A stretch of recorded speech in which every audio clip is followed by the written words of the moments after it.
Jimmy on the pod, solo act, no quitting. MAHD House Bar Talk, where the drinks stay spitting. Views going wild like a monkey gone rogue, running his own lane in a circus of smoke. Tito hit the eject, dipped out the scene. Jimmy steered the chaos, kept it lean and mean. No co-pilot needed. He thrives in the clash. Controversies, the stash. Raking views with a dash. Madness on the mic, sipping truth. Makes a like little gin. difference. Every Yeah, I bet. episode's a fight. Who's the champ of the spin? Randoms on the stool, spill tales from the void. Jimmy plays the villain, but the people stay buoyed. Solo flight, no wingman, just the heat. Questions unscripted, got him squirming in the seat. Joe Rogan whispers, but Jimmy got roar. Clickbait machetes hacking straight to the core. Bar feels alive when the topics get steamy. Listeners keep clicking saying, All right, good Friday afternoon.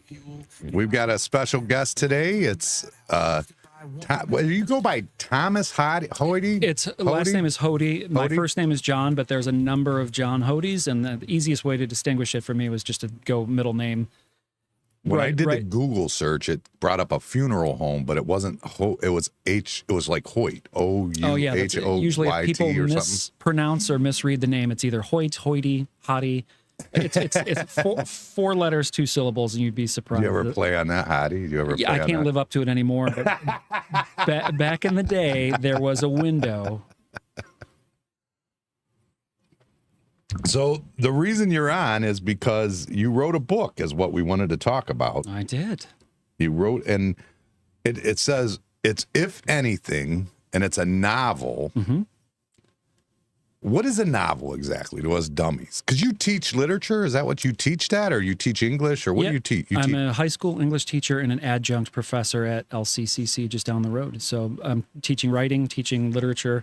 I've got a master's in English, and a lot of people think it's English literature, but really it's rhetoric. It's the study or the learning about how to use language in a way that is effective, to entertain, to inform, to persuade, to misinform. So it's just having a really good acumen of how we can use language to be the best or most effective communicators. Okay. So what got you into that? What is that? Just you just love English? You love the writing? You love a little bit of everything. So yeah, ever since I was a kid, wrote a lot of stories, short stories, poems. I loved all like the Shel Silverstein stuff as a kid. I loved all the poems that rhymed, like the Where the Sidewalk Ends, all of those types of books, and loved English classes and books growing up. And I always was writing. And when I got to college, I went to Kent State right out of high school, and I started writing screenplays before I was writing term papers. So I love dialogue, love to hear people talk. I love what is revealed through dialogue. So what people say, how they say it, I just love how that perpetuates a conflict. So I've always written screenplays, and this was a screenplay first. And when without a screenwriting or a screenplay agent to sell these, I figured if I want to make any money or get exposure at all, I could turn this into a novel. So I kind of retro adapted it, did it backwards. Oh, so okay. I took a 119-page screenplay and just started to build all the prose around the dialogue. Okay. So dialogue is I just love to listen to people talk. I always have. So to be part of a podcast is right there, huh? Yeah, love what conversations reveal. So. I'm similar. I like to hear myself talk. Well, you invited an artist on, so who better than an insecure person want to come on and talk about English? themselves? My worst subject. My whole life, my absolute worst subject. I hear like it all I'm the a time. math and science guy. Like I like numbers. I like when things make sense for a specific reason, where I can go back and find the answer. Or you know what I mean? Yep. Like when you go to write a book, I'm sure when you teach writing, when you teach it, I'm sure you're probably breaking some of those rules right there as you're writing the book, right? Or no? Yeah, that's when you become, for lack of a better word, an artist. That's where they say, was it a Picasso quote where you learn the rules like a pro so you can break them like an artist. So that's kind of essentially what it is. So that I think I'm a good writer, but when you get to write for yourself in a fiction or like in a creative way, that's where the only way to announce yourself or to get any kind of voice whatsoever is to do your own thing, make your own personality come out there. This book, though, if anything, I mean, it's fiction or whatever. Yeah. Feels like you were in some sort of situation with this. I mean, I honestly, when I look at it, I go, he had to be involved with this. Has to be close to home. Yeah, there's a lot of close to home in here. There's a lot about divorce. I'm not a product of divorce, but certainly an agent of it. Grew up in the suburbs. I grew up right down the road in Rocky River. So, I mean, the white gilded streets of Rocky River, you get definitely a close-up view of that kind of lifestyle. But yeah, this was the characters in here. One of the sisters who comes out as gay. I've had two friends of mine who I grew up with that have blown up their marriages and finally have come forward, even after getting married and having kids and being moms, coming forward and saying, you know what, I'm gay. I either always have been or I realize now. And just kind of listening to those stories and paying attention to what that's done to their perspective and to their families, those relationships. It's interesting, and what influenced them to kind of keep that to themselves for so long, or maybe they just didn't have the emotional literacy to. Well, I mean, it's explore shunned. themselves. It's shunned. I mean, I mean, that's part of it. I mean, especially in the generation that we grew up in. It was a little more tolerant than the boomers, but Gen X was still not as accepted as it is now, for sure. Yeah, so it's almost pushed now. Now it's like suggested. Yeah, more so. That's why we have so many kids who are coming forward and saying I'm this or that, and they really aren't. It's the influence of it's trending right now. Yeah. Well, was it Elon Musk just posted something? He's posted something to the effect of, that you've made it where the white man is such an evil person and hated so much. Yeah.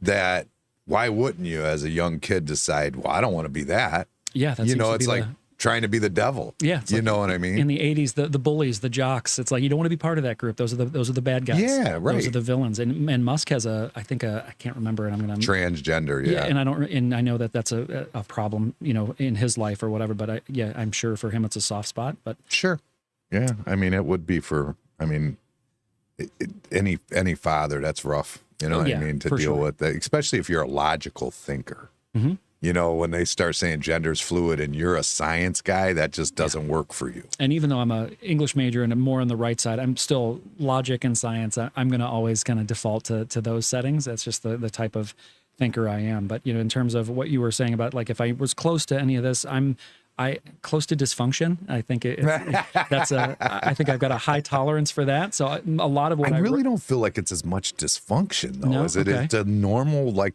the way life goes nowadays. I feel like I think that's, but I don't know if you know, my mother is gay. No, I didn't know that. So my mother decided after a marriage and then a boyfriend for years when I was a kid, and that she was with a woman. Now she's married to a woman right now. Wow. So it kind of hit home with me a little bit. There she is. She just said hello. Oh, okay. Hello. So it hit home a little bit for me, but I mean, my mom wasn't I don't think my mom wasn't like a suburban mother okay. You know what I mean? She just wasn't like drinking wine and it's just not who she was. The stay-at-home Xanax and Chardonnay mom? No, yeah, she wasn't. I mean, she smoked weed maybe, but that was about it. She went to the beach and smoked weed. Yeah, she's a hippie for sure. This seems to be more of a common thread. I keep hearing like more of just it happening later on. I've had teacher friends and colleagues that have said, either that they are gay or that, I gave it to my mom. My mom's gay, and came out. They gave being gay to their mom? They gave the book. To their mom. Yeah. It's not as contagious as it used to be. Not like in the 80s. I thought they caught it. I was like, what the hell happened? They gave the book. They bought the book for themselves. I've got colleagues who are gay, and then they said, you know what? While I was waiting for a chance to read it, I gave it to my mom, and she wanted to read it because it helped her understand me. But then some of my friends have said I gave it to my mom. She came out gay, later in life, much later, like after everybody had left, an empty nest kind of thing, where they felt a little bit more comfortable to say, you know what, everybody's gone. My duties as a mother, as a matriarch are done. So I can be the real me now. So what was it that sparked your wanting to tell this story specific? It started there's a scene in here that is earlier in the book, and it was the older sister Kim is talking to her father, and it's a really lengthy scene where they're having dinner together, and she says, we never really talked about my divorce. And from there, that was the first scene I wrote as a screenplay, and it was at the end, I think it was 19 pages. And it just, usually that would probably be like a 15-minute movie scene, and that's hard for people to sit through. If it were theater, it'd be easier. But I started with that, and just to see where that went, and then I started to talk with friends.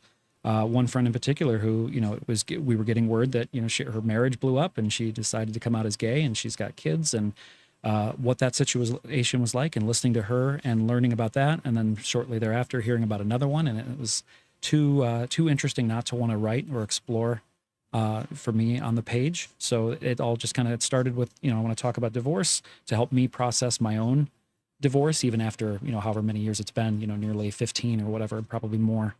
Did you purposely start out that go, I'm going to put it in 1 year? Was that on purpose? No, it didn't. And it just was, I wanted it worked out well. Yeah, it did. I figured we can contain this in a year. I don't want to cover too much ground. The book I'm writing now covers about 30 years. So that's a lot more expansive. But yeah, this one would seem to be, I could localize it and just try to control and put everybody's problems under the spotlight of a calendar year. In 1 year. Yeah. And with the mother, though, that made it, the mother going through, that kind of adds the whole then and now aspect. And you know what I mean? It was cool. It was a cool little, it feels too familiar, though. It just really did feel too familiar. And I didn't know that. And that's just an art of your writing, I guess. Well, I appreciate that. And a lot of it, I mean, who doesn't know somebody who, thank you. Right on time. Yeah. I appreciate that. Who doesn't know somebody who isn't, either gay or who doesn't have a parent or somebody who is going through dementia or Alzheimer's? Like, it seems it's so rampant. It seems like that's the natural resource of the suburbs. And, it being close to it or even just peripherally, we're hearing about these things. So it seems like you're going to find an inroad somewhere that somebody's going to be connected. That's what I keep hearing with people who read this. It's RFK is going to find it all because it's in the water. He knows. Yeah, that's what it is. He had a rough day yesterday. Hopefully he can find his ass that was handed to him. I thought he had a good day yesterday. I mean, he stood his ground. There's no doubt about it. I thought he had a great He's a Kennedy. He can do that. He can face the fire. But I know there's most of the backlash or most of what we're seeing today yesterday was, no, he really got his ass handed to him. And it was, I don't think so. He's in that position. He's ready. It's not like he wasn't ready for that. No. And he's not. I mean, the biggest thing is he's got that 20, 25 years you've had, and the kids are getting worse and worse. Yeah. I mean, but let's listen to you, or should we try and change something? Yeah, I think he makes a lot of great points. I think he, with his experience, nobody's perfect in that department. It really is. It's an interesting administration without a doubt. But I mean, he's not the worst Kennedy. Which the thing that really stuck with me, that like if Americans don't take it away from that, and I didn't mean to sidetrack, but if Americans don't take away from that, the fact that he's telling you that we're sicker than any other country for no reason. Meanwhile, you've got Wyden over there saying to him that, oh, he's only doing this because you stand to gain money for lawsuits because of the problems in his family. Well, of course it's personal to him because he believes that's what screwed it up. Right. And that to me, if you don't listen to that as an American and say, okay, I think that makes more sense to me. I mean, he put that out there for you. And being, his history as an environmental attorney, like it's personal. That's all he's ever done. Yeah, that's for sure. Where it started. There was a drive there to help people, and you got to start with our roots and look at the soil and everything like that. So yeah, and who knows? You get into politics, and whomever you befriend or who appoints you, your perspective's going to change, and some of your agenda is going to get either skewed or rerouted. Right. It's politics. It's I like him. I wish his voice was better. It's hard to listen to him. Yeah, I can't remember what the infirmity is that he's got. And I remember I didn't know what it was. I heard him on Rogan for the first time, and Rogan explained like what the infirmity is that he's got that affects his vocal cords. And it's more common than we know, but he was just my buddy Tom. I don't know if it's the same thing, but they sounded the same. I mean, I don't know if it's the same thing. His brother Bob had something similar to that. Okay. Would do. I mean, just like Kennedy, it was kind of sounded the same when he was talking. It's funny how their voices are what hallmark the Kennedys. We know that that New England like that Boston kind of accent, and this one is not. It's not that. It sounds like he just ran up a hill and he's trying to catch his breath. No, yeah, he's great. No, I just was wondering. I mean, I thought it sounded real. I like the idea that the 1 year constraint like that you put. And they're wrestling with their lives basically, and that's part of it.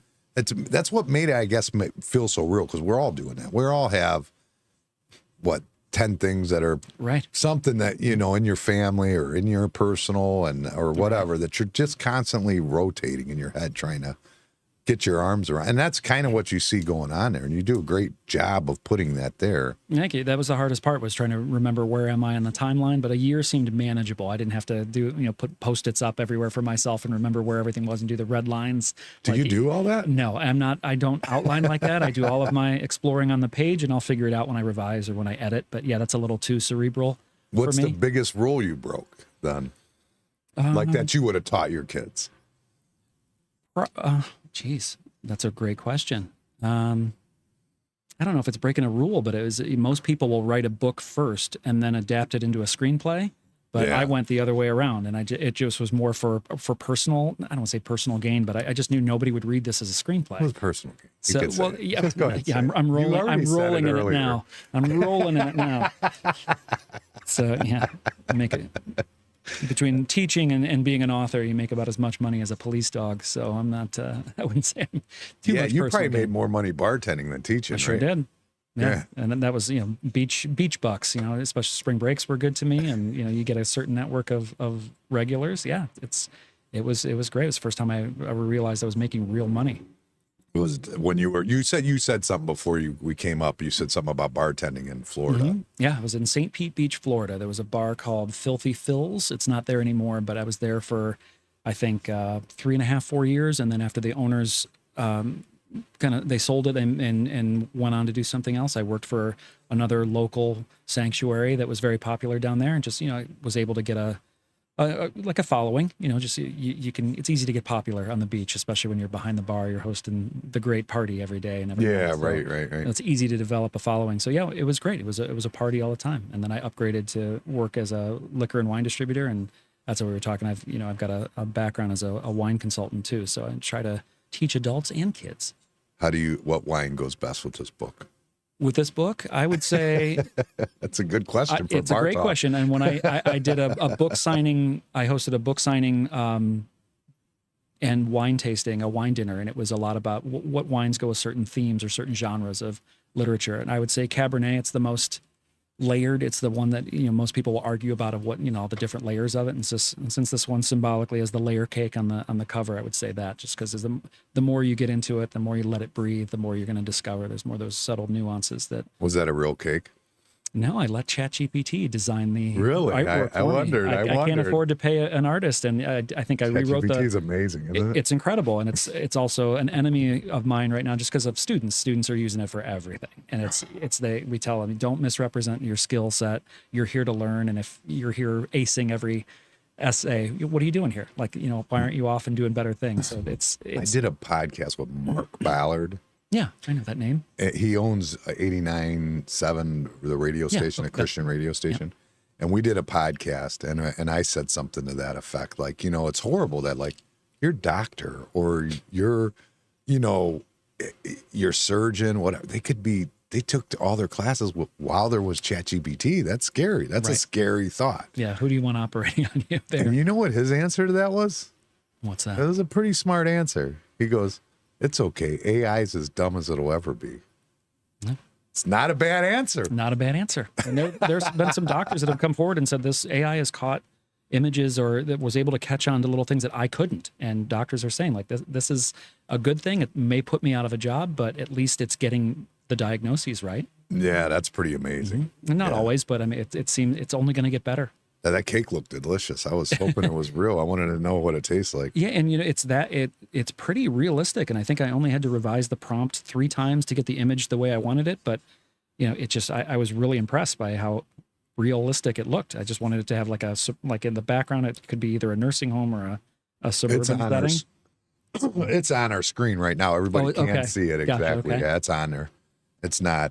You can't see anything. That's when I want to get it changed so we can see what's going on and see chat. It's probably better that I don't. It's too distracting. Yeah, so, I get distracted for sure. I'll stay 100%. I'll be in my little zip code here. I'm good. And we do like the Wilson Tim, Oh yeah, over the fence thing. Yep, I like that. That's a good callback. I like that. That's our policy around. Heidi ho, good neighbor. Right, yeah. That's what he said. Heidi ho, yeah, that's it. That's it. I missed that show. Yeah, that was a good show for sure.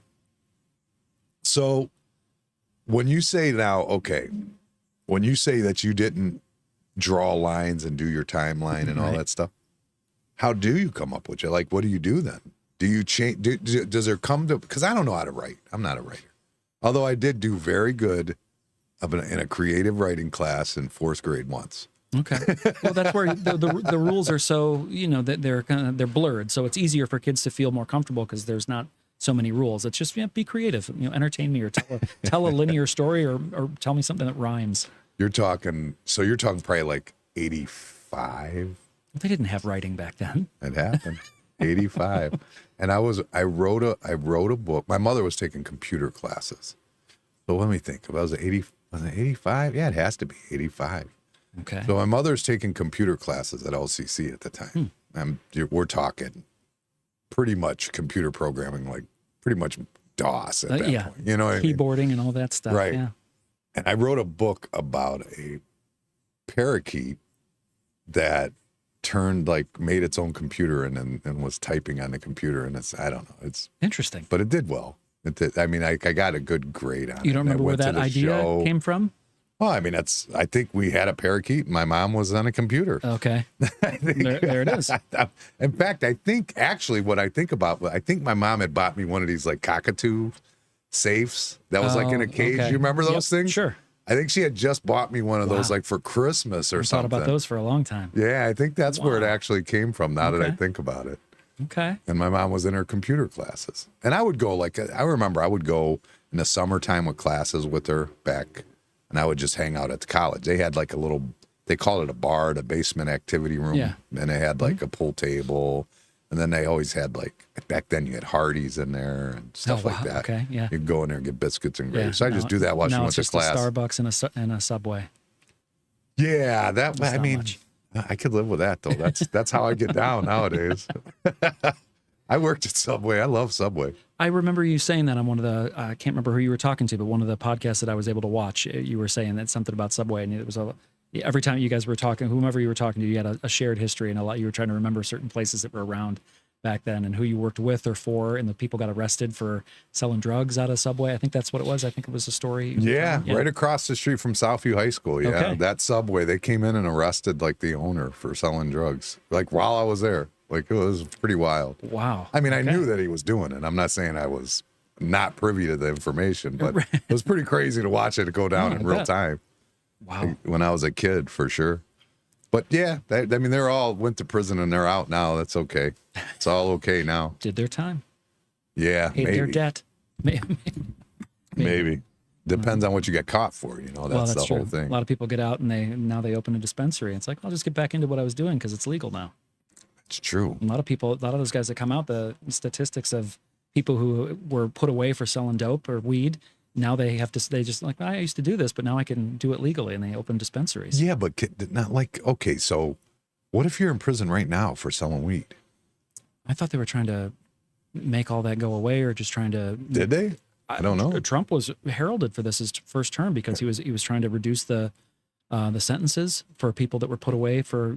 He was reducing them, but was he getting them out? I don't know if he was getting them out, or that was just the first leg of the.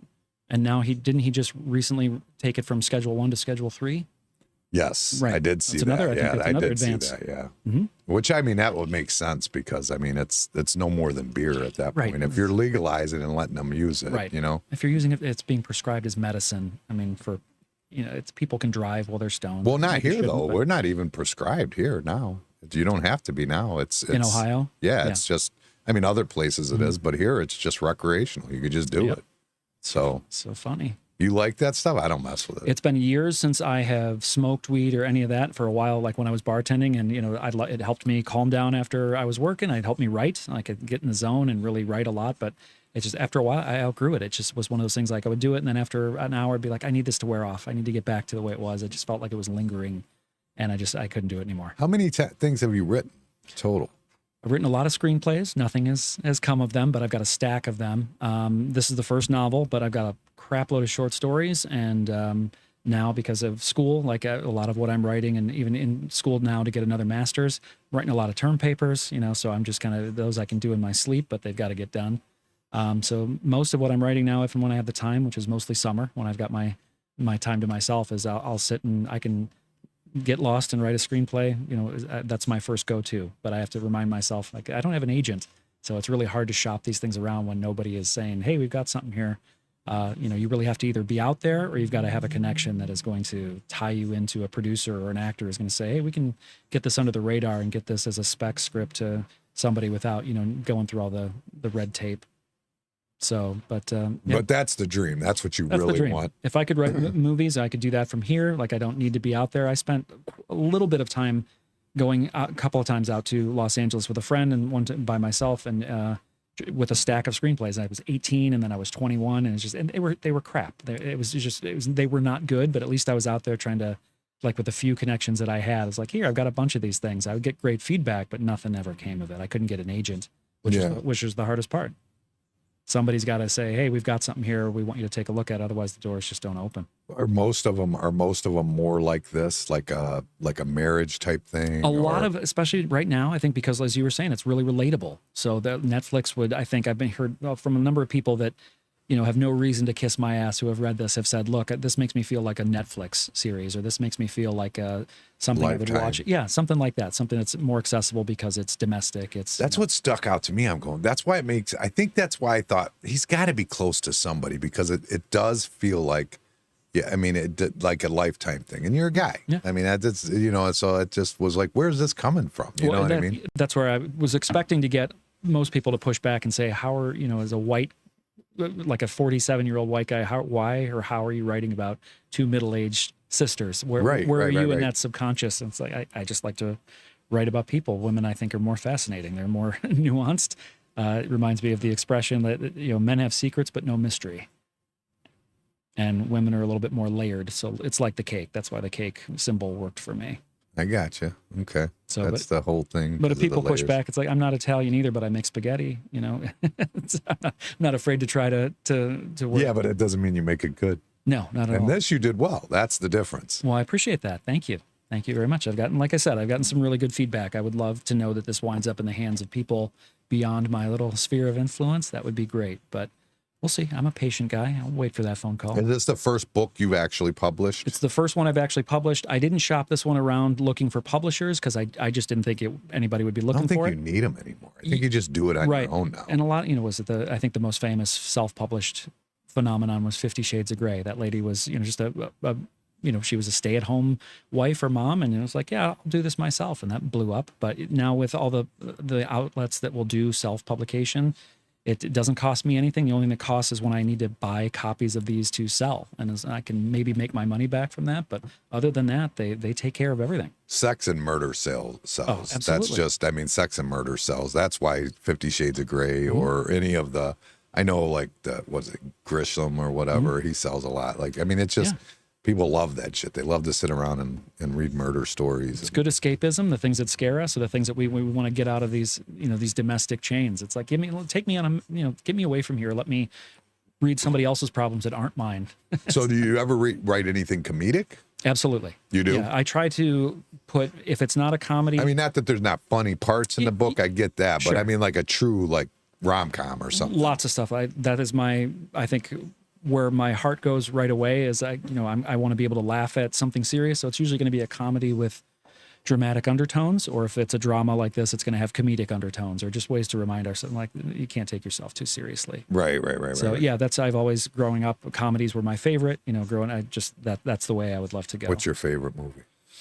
My favorite movie is favorite rom-com?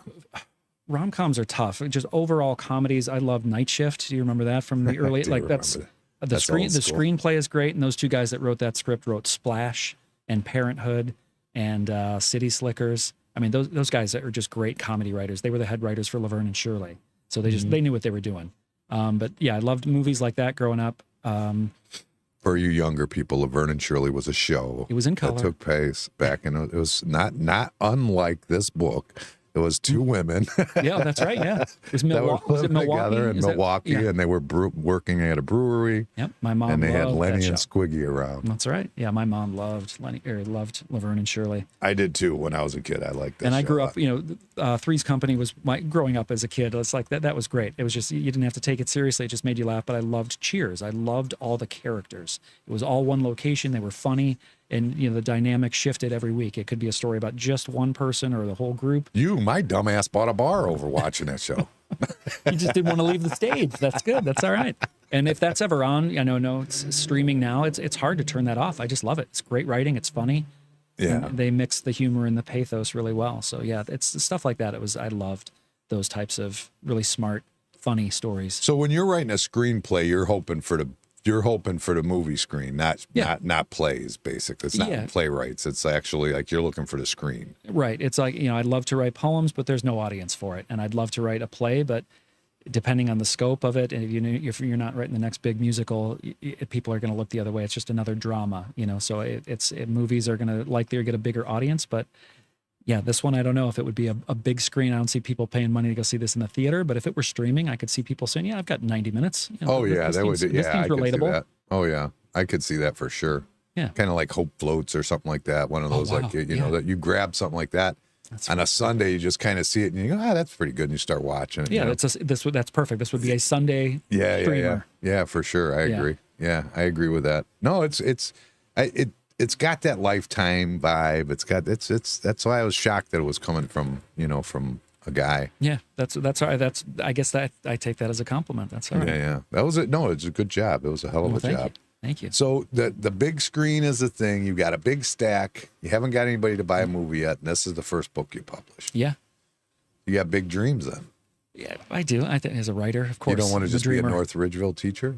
Well, if there was more money in it, why not? I do love teaching. I really do. It's great. It's there's a few more restrictions every year with what you can say, can't teach. Or, they seem to be pulling a lot more away from us. The parents have a lot more power. Parents are a little bit more intrusive, more concierge parents than helicopter parents. So, that's parents have more power. Oh, that's who has the power in a district. It's the parents. What? The kids come home and complain. Than they used to have, you mean? Absolutely. Really? That's why we have things like House Bill 8. Like I couldn't, if I wanted to, teach this to my kids, because House Bill 8 says if there's any mention of any sexuality or gender or anything, you got to let the parents know that, hey, we're going to, even if you're just going to read a page from it, let them know. And if you don't like this, I'll have to offer an alternative, or I'll just have to say no to this. So it's weird. When I was a kid, I always felt like my mother had the power, like my parents had the power. Like I always thought, I would never think that today the parents have more power than they do now. Absolutely. Especially when you're talking about all these school districts that are allowing them to come out and act transgender in school, but not tell the parents. And now those laws we can't do that anymore. So if we even, sweet, that's awesome. Well, if a kid comes to us and says, well, these are my pronouns, or if they even hint at like, well, I'm struggling with this, I think we have to by law. You can kick them right then? No. We have to pick up the phone and say, Mom and Dad, this is what I heard, this is what I know. So you have to report and say. You can't just kick their ass. Can you give them a SWAT still? Can't give them a SWAT. What if it turns them on? And it's even more trouble. No, but can you SWAT kids? I mean, no, not in these states. Not in these states. Then you have the SWAT coming through the windows looking for you. So when I was a kid, we got swatted. Yeah, you know what I mean. We got that was a big thing. Catholic school? That was regular school. Okay, yeah, that was regular, like Fairhome, Clearview. I'm pretty sure there's some southern states where you can still do that, but I don't know of any in Ohio where you can do that. There probably are, but I don't know. I don't know. My sister's a teacher. I'd have to ask her. She's in South Carolina, so if any, I was going to say, if any. Mm-hmm. She would know. Right? No, yeah, we got swatted all the time. I got swatted one time in handcuffs. True story. I got caught skipping. When I came back, the police brought me back when I was in handcuffs. They swatted me. I still have my handcuffs on. They put you in cuffs? When they caught us, we ran. Okay. You know where French Creek Road is? Yes, I do. Where the park is. You know how James Day has that little road that just goes right along. Mm-hmm. We were right there, and the cops seen us, and we jetted. So when they caught us, they made sure we knew we were criminals. You know? Wow. And who hit you? Who swatted you? Oh, my principal. When I got back to school, what was his name? I can't remember his name. I don't know what his name was. It Ferguson? That sounds familiar, but maybe not. I don't know. I can't remember his name. Mr. Jump I remember him, but I don't remember who. How many times do you remember? I bet you do. How many times you get? No, I don't. No. You know how many times I got swatted? I got swatted all the time. Well, I didn't know if it was like, for this punishment or for this, if you broke this rule, it's 3. Or my mom had, if you ever watching Everybody's Loves Raymond, and you watch their parents' house, you'll see this big, huge wooden fork and wooden spoon on the wall in the kitchen. Yep. You know what I'm talking about? We had those in our house. Did you? Irish Catholic grandmother. That's how I got swatted by my mom. That was my mom's punishment. That's every Thanksgiving we know right where it is behind it's still haunting the room back there. Oh, mine's is gone. I don't know what happened to it, but I can still hear the gone. sound it would make. Very distinct sound. I remember when that was gone, I was getting the little wooden ones. Those hurt worse, believe it or not. Those little wooden ones hurt worse. That's so funny. No, my mom was mean. She was real mean. So what they swatted me at school, they had control. My mom had no control when Was she it one was of those mad. paddles with the holes in it so it could pick up some steam as you're swinging it? No, I don't. It was just a regular. It was just Okay. it looked like a badminton thing or something. That's all it was. It wasn't pink and fluffy. No, Those nothing the like principals kept at home. Yeah, we had it there. I got swatted a lot, and I got swatted. I was a bad kid. I was just a bad kid in general. There's more adventure in that. Yeah, well, more character. You probably had more girlfriends too as a result. I did have a lot of girlfriends. So that's true. They like the bad boys. I don't know if that's why it was. I don't think. I think that's how I lost all my girlfriends, was being a bad. Oh. I think. I don't know. Maybe not. But yeah, I was good. I've been a good adult. I was just a kid. I always, you know what? I wasn't that bad as much as I liked doing adult things. Yeah. Not drinking or getting high or nothing, but I just was I come home when I want. You know what I mean? Or The other stuff was boring. It's pedestrian. yeah, I had older wasn't brothers, much so to I get. always wanted to do what they did. And it was like I had logic. Like I remember one, and it's a stupid. My mom will probably get mad at me for even telling a story, but I was gone for like 4 days, and the rules were we had like our days we had to do dishes at the house. You know, like me and her girlfriend Nellie and her. So one did it on Monday, one did it on Tuesday, one did it, whatever it was. I was gone for like 4 days, and the day I get back, they're like, "Oh, it's your turn to do dishes," and there's tons of dishes. I'm like, "Nope, not doing it." She put me in a detention home over that. True story, because I was on probation because I was already bad. Wow. But yeah, So they I went just to the let detention home. nobody did that. They let the dishes stay there because they knew you were. She claims no, but I've always suspected that they were sitting a little longer than just one day. Did you just leave town? Were you couch surfing? Do you remember what was going on? What do you mean? You said you were gone for 4 days. Well, I spent most of my time. I spent a lot of time at my grandmother's. Okay. So my grandmother lived over here, and we lived in the 30th Street projects, and I hated it there. I never liked living in projects. It was just a rough neighborhood. Yeah. And then my grandma's was, I'm not saying nothing taken from my mother, but my grandma's, I'm like sitting there watching cartoons like, "Grandma, egg sandwich." It was a good life, life was good, Not as good as Brandon and his grandma, but pretty good. She's the same. She treats him good. She buys them season tickets and shit. Yeah, they have a great relationship. And I know lately she's getting up there, and he's had to step up. He's And struggling. Yeah, that's hard on. That's going to be hard. It is, but on what a saint he is for what he's doing and the time he's spending, to help her out and to spend all that time. Oh, he doesn't feel like a saint. That's just he wants to do that. He does. That's right. But not, peripherally, like for me, it's like, oh my goodness, that would be really exhausting. But to see him do it, he does it without thinking. No, he doesn't even think. He would never hesitate for her, not for her.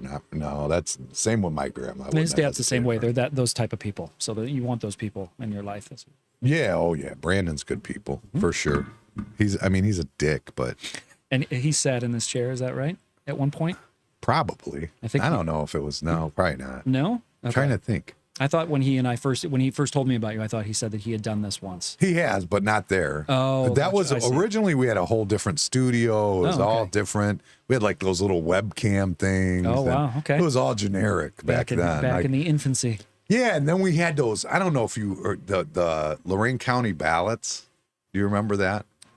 Guys, I didn't grow up out here, and but I even like 2 years ago or something, like the Lorain County ballots. The guy come in the bar with the ballots. No, I don't know this. So during election cycle, one of the poll workers comes into the bar. This yours and ours, okay. and it actually ends up being the old Lorain City law director, right? He comes in the bar with 3 bags that say provisional ballots on them, and it's like, you gotta be kidding me, right? And he sits them in a booth and goes sit and drinks. I'm like, what the fuck is this guy doing? Wow. Yeah. No, I didn't hear that. So I, being an asshole, I go on the podcast. That was right when we first started it. We go on the podcast and we go out and we're, it gets crazy views. We're on the news channels. Those are homegrown headlines. Right. Oh yeah, they were huge viewing. Wow. But we had just literally like a black wall and we had no artwork up. We had no. So I'm like, I got to dress it up. If something like that happens where I actually do get views so that they know where it's coming from. You know what I mean? So that's why we dress it up. Some identifiable features. Yeah. Yeah. He wants to do like a drink. He wants to make like a special drink and do that. And he needs to do it at home, record it, and then we just plug them in, bring them in. That's a good idea. He wants to do like Because he likes making those fruity drinks and stuff. He loves that. He's probably made you drink some, huh? I get a lot of pictures or videos. I think he's got something out in the garage that he's got like his man cave out there. Yeah, it's a little bar that he put it. It's real tiny though, but it's like, it's not like a big bar. It's just his little setup to make his drinks. Yeah. I know he and I have an affinity for key lime flavored stuff. We both like key lime pie. So he will, anytime he finds like a key lime beer or a key lime infused liquor or whatever, he'll always send me pictures and like, hey, I'm trying this out or this or that. So I know he's always, experimenting. You ever been to Key West? Oh yeah. That's when I lived in Florida, that was an easy weekend getaway. It's one of my favorite planets in the world. Yeah. It's a little commercialized now. It's not what it used to be, but I love it. It's a book that I started writing last summer. I stopped because I need to write it there because a lot of it takes place in that area. And I've just been so far removed. I feel like I'd be faking it, that there's too much has changed. How long does it take to write a book? I guess it depends on motivation and what you're writing about. So that one I was writing really quick. It's a lot of based on me in Florida when I was there and my exploits, and I'm just so far removed from it. There's some details that I was having a hard time staying motivated because it's like, I've been too far gone. I need to go back down there, and that'll motivate me. I could probably write it in a weekend if I could just go down there and mess around. But I got to take up writing. I could just make up shit. Be like, sorry, babe, I got to go to Key West because this is the wrong vibe. It's the best kind of homework to give yourself. Elyria, Ohio's not giving me the vibe I want right now, so I'm gonna have to go to Key West, babe. I'm sorry. It's a little stale here. And that works. You have a wife? No, just a girlfriend. Right? Yeah, and we've been together. It'll be 10 years this March. So that's when I got. Oh yeah, after 10 years. Yeah. She and I both have been married before. We are just fine without putting any labels on it. Everything is very good the way that it is. Nice. So if we ever had to do it, it would be for insurance purposes. There's some health issues that, it would be, we're both teachers though, so we have great health insurance. But if it ever came to a point where one of us wasn't, it would be for insurance purposes. But we've got the souvenirs from marriage. We're good. Yeah, so, you're good from that. You got the wounds. All good. All the injuries. Well, yeah, and now I write books about it, so it helped me further process. I think the 16th anniversary of my divorce is coming up next month. I always celebrate that. That's the celebration. That's an emancipation, yeah. Yeah, I don't even remember the date of my divorce. How's that? I don't even remember. I couldn't. But you just tell did peace with it. It was probably just like, good, glad it's over. I don't even remember when it was. So you said you've written all these screenplays or whatever. You picked this one to make it into a novel. Why this one? I think it was just time. I knew that I could turn this into a book, and self-publishing is so accessible. And I said I could turn this, or I've got the summer off. The screenplay was done. And then I think in the end of April, early May, on my weekends, I would just, like I said, I copy and pasted the screenplay into a Word doc, and it was just dialogue in some stage direction, lots of sentence fragments. And I said, like, I could build the prose around this pretty quick. And on nights I would just stay up, and probably from 9:30 to 1:30 at night, I could get 20 pages written, just kind of building around what was already there. So it's just started to come out. And once I knew that I could see it eventually like this, I've always wanted to see one of my books like this, and that motivation, kind of that carrot there was like, I can get this done. I've got summers off. What better way to use my time than to put my talents or my skills to the test. So yeah, it came out really fast. So I can say this one, because of the motivation and to really want to see it in print. This was faster than anything I'd done before. And then, as I said, I started to work on another novel. I'm about 190 pages into it. And that I'll continue to work, but I probably won't get finished with that one until maybe next summer. And that's the one you're working on now? Yeah, that's more of a labor of love. Definitely a novel. Never was intended to be a screenplay. It just 30 years. Covers too much time. A lot of just too many details that are better served by prose writing than. How come, as a dummy, I think of a novel and I think of a book like this big? I think that's just what we've kind of are used to growing up. It was the scary classics that were always, the door stoppers. Yeah. Yeah, that's what I think of. And I think that's a lot of times when you tell kids, we want you to read a novel in school, that's what they think of. Yeah. So that's why I've gotten a lot of praise for people saying, thank you for making this digestible in like a single sitting. I could finish this in 3 shits. Yeah, right. So that's, I've gotten, and I prefer that. I'd rather get a book that is 200, 250 It's like Kramer's pages. coffee book table. That's it's a conversation piece. Yes. That's hilarious. Yeah, I think the manuscript, when I was done, was 220 pages, and then converting it This was it's 180 pages. Oh, okay. I was going to say I didn't think it was too. It lost some density just because it was double spaced as a document, and then when it gets converted, it gets shrunk down. So I wasn't surprised that. So did you print any, or did you just put it digital and then they send it from Amazon? Digital, and then I did it draft to digital is who I used, and that was recommended to me by a young lady whose mom is a professor that I work with at LCCC. She does a lot of self-publishing, so I use that, and it was. You do everything. You just kind of upload your document, and they give you a preview of what it's going to look like. You choose your font, and you just make sure that you like the layout of everything. I don't love the way some of this turned out, but I know that better for next time. What classes do you teach at LCC? It's English 161 and 162, so it's writing composition. It's a full year broken into one semester, then two, of just making sure high school kids are ready they know what type of writing they're expected to do at college. So it's one of those basic classes. Yeah, it really is. It's just the mechanics of writing, and now with ChatGPT, it really is getting kids to say, like, you've been cheating for a long time now, so we really need you to dial. Can you tell the difference? Absolutely. You can see it immediately? In an instant. Because these kids... Do you call them out? Yeah, it's the easiest thing to do. What do they say? They know that they can't fight it. Because I ask them, like, can you tell me what you were thinking here? Like, you chose this word and this structure. Like, this is really clever. They can't tell what words they use. They can't even paraphrase their own writing. Or spell it. Right. And it's like, wow, you used a bunch of M dashes here. Like, do you know how to use those and what they're for? And they don't even know what you're talking about. That's hilarious. So yeah, I use it to write, like, the show descriptions or... It's a great tool. I mean, I do use it. I do use it a lot, actually. And as a teacher, I use it a lot because I just don't have the time to. Here, like, help me come up with an exercise to help kids with this type of writing. Or could you create some sentence stems to help the student who's struggling with sentence structure? It's a great tool for that. I mean, I could do that myself. I just don't have the time. So this is a great way to... That's a little condescending, don't you think? I can see why you say that, but no. I mean, I don't have the time because I'm working, because of the demands of the job. I teach 5 different classes. So I teach 9th grade, 10th grade, 11th grade, and then the college class. How come you don't teach seniors? The seniors are in, like, they can take the college class as a college credit plus. So they are in, I do teach seniors, but they're college students because they take the college class. I got you. Okay, that makes sense. That wasn't college credit plus classes weren't around when I was a kid. That would have been great to be able to graduate high school with an associate's because you can take so many college credit classes. So we have kids that are graduating with an associate's degree. That's not true. Is that true? Yeah. They didn't have them. How old are you? I'm 47.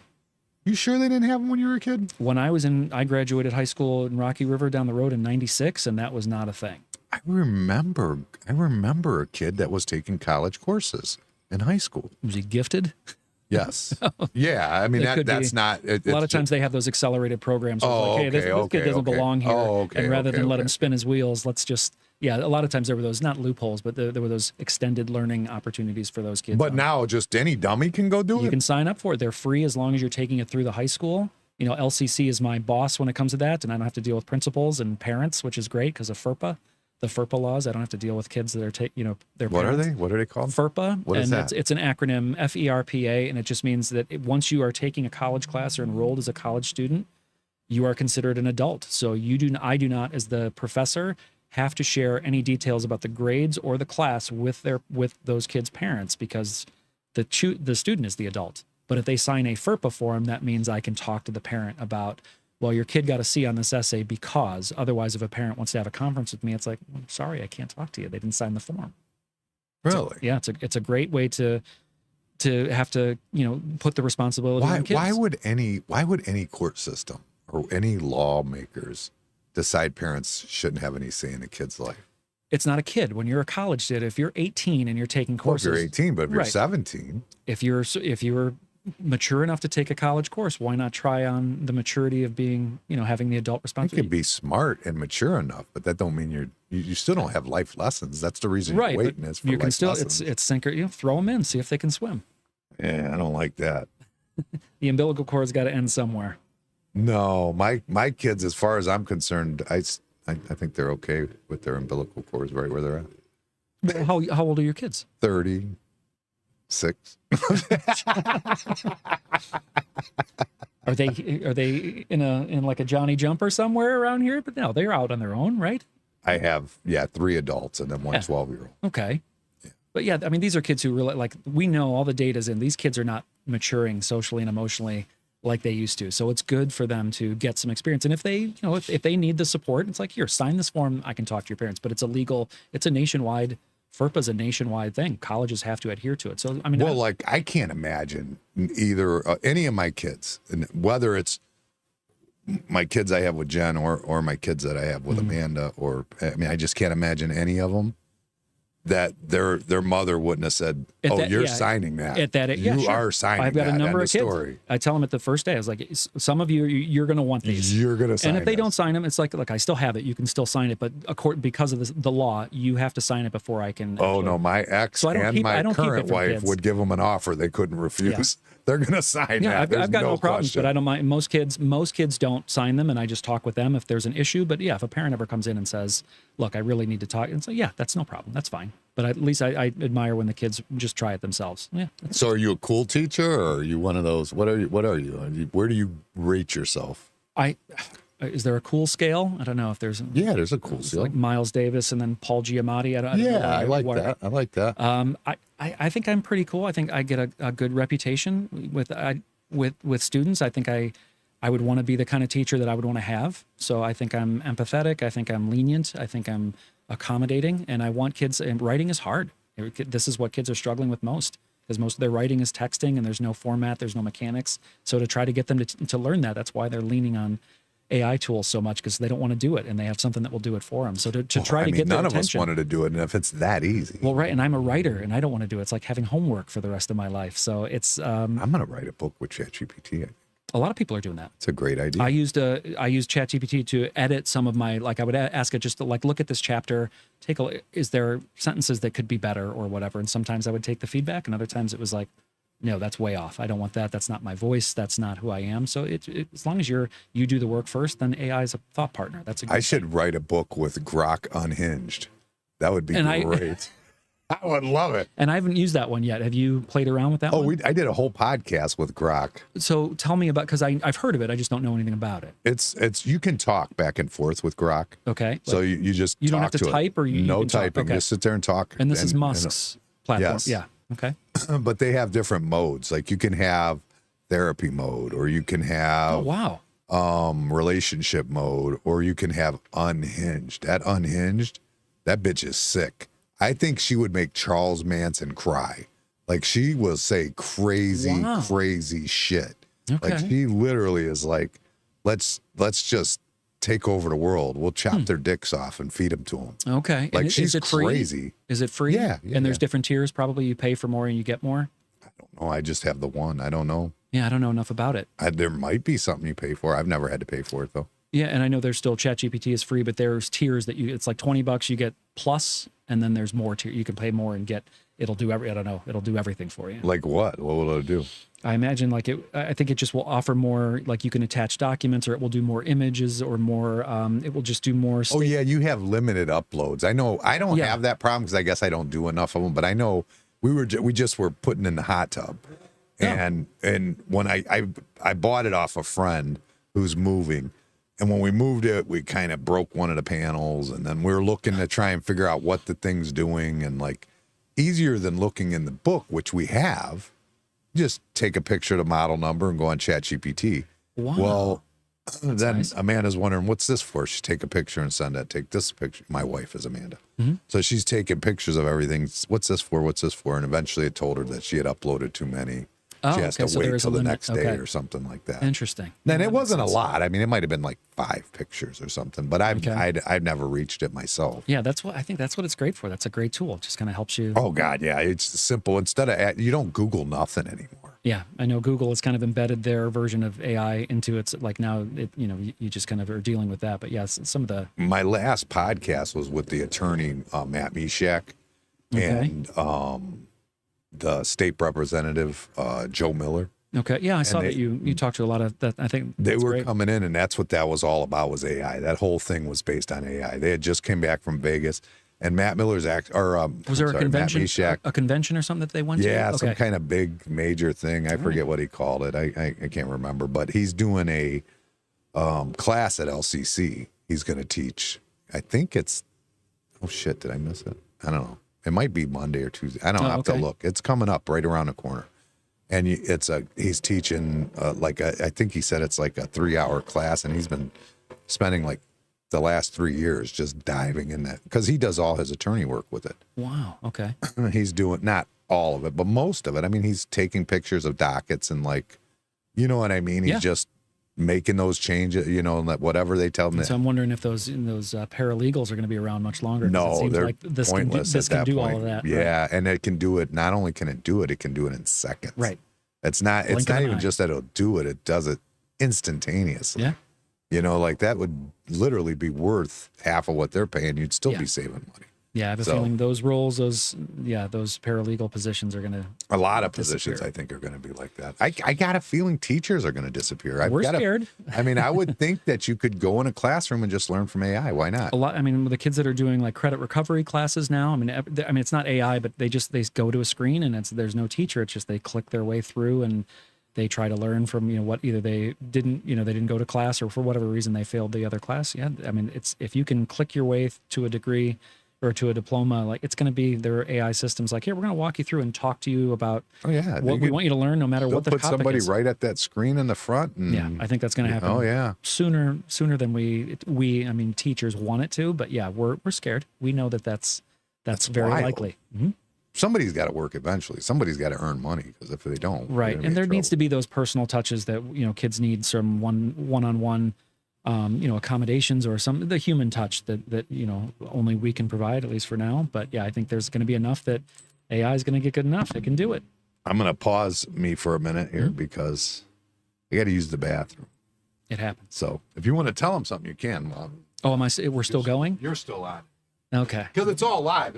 It's all live. Maybe I can read a passage from the book here. While we're waiting, I don't know how his prostate is, so I don't know how long this is going to take. Let's see here. I had one marked, and now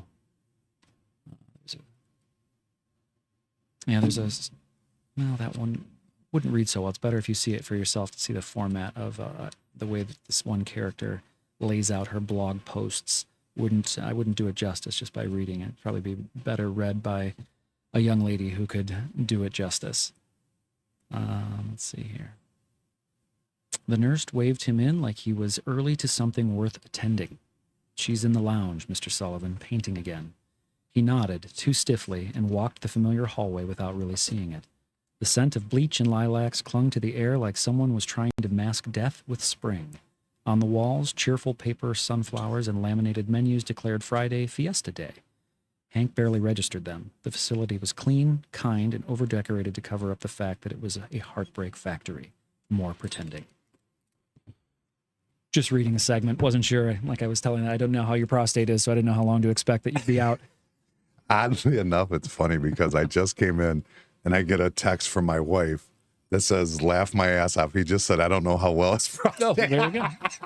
You get a callback to a callback. No, I don't. I was sitting here drinking coffee, and then I drank a beer with my wings, and then come up, and now you're getting a little bit of everything.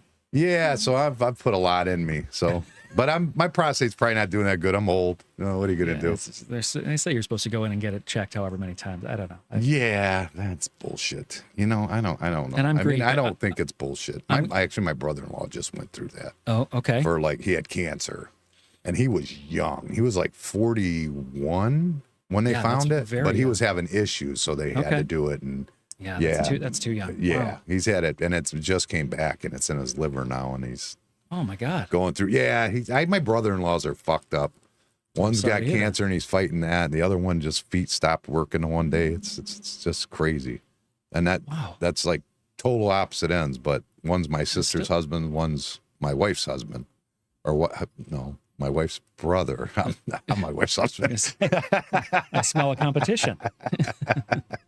Yeah, that's extreme, but yeah, I'm sorry to hear that. It's a lot to go with. Those are game changers. Yeah, my sister, that's rough to deal with. Are they around here? She's in South Carolina. Oh, that's okay. She's right by Myrtle Beach. Yeah, okay. She's right there. I was just there. We go there every summer. Yeah. Super hot and super crowded. She's in, was it Conway or something? Yeah, Conway's right there. Where she lives. Right next door. Yeah, that's usually on the way. You see signs, when you're going into it. That's like the city, right? That precedes it. Yeah, that's literally like 15 minutes from the beach. It's not far at all. It's nice. It's real nice out there. There's always something to do. Yeah. Everything it's so different than Lorain County. I grew up in Lorain County. I haven't left. Okay. You know what I mean? My sister left. She went all over the world, or not world, but U.S. My brother left. He went to Hawaii. So you've traveled, but you've not lived anywhere else. I didn't travel. I've never been on a plane. How's that? Really? Never. That's just the way it's worked out, or no planes for you? I'm just too busy to go do something. Well, when I was young, I was, you're an apprentice, you're making money. Yeah. I went in the Carpenters Union and I was doing an apprentice. You'd be too busy. I was just young at that point. And then when I topped out, I was only topped out like maybe a year and a half, 2 years. I started my company. Oh, and then when I started my company, I was just always afraid to go. I mean, I did go like to Hocking Hills once. Close enough to get back if you need to. Yeah. Then I got divorced. I was broke, couldn't go do nothing. You know what I mean? And then when I do go on, I usually go see my sister in South Carolina. Okay. Or, I mean, Is that usually like once a year do you get to go? Or we usually do. We didn't get to go this year, but yeah, usually we go. Okay. We try to go once a year to go counts. see her. But yeah, was that a 12-hour drive, something like that? Something 10, I think, 10 or 11, something like that. I don't think it's 12, quite 12. Well, maybe Hilton Head is 12. Yeah, we went to Hilton Head too one time. That was my only true vacation I've ever taken, was going to Hilton Head. We used to do that a lot as a kid. We call it Rocky River South. You go down there, everybody's from Rocky River, or it's the same type of people. Yeah. Yeah. I hated it. It's a lot of white collar, a lot of yacht clubby people. And it's just, I mean, I like yacht clubbing. I own a boat, so I like that vibe. But if you're trying to get away to go see something else, it can be a little hoity-toity, but and plus we went in 2020, so it kind of was a little different. Yeah, it was weird. Like I just didn't. You know what I didn't like about it? If I want to go on vacation to a beach, I want to be able to step out my room and be able to walk over to a bar and sit down, have a drink, relax. It's vacation. Right, you're on vacation. There, anything you want to do, you had to like get in a car, drive outside the gate. Oh yeah, I don't like that. That's there's a lot of gated either communities or even some of the condo places, and it's so weird. I forgot about that. You're right. There's a lot of that gated bugs stuff. me. I don't like that. Yeah, I just want to go, and then you got to pay to go through the gates too. So that's weird too.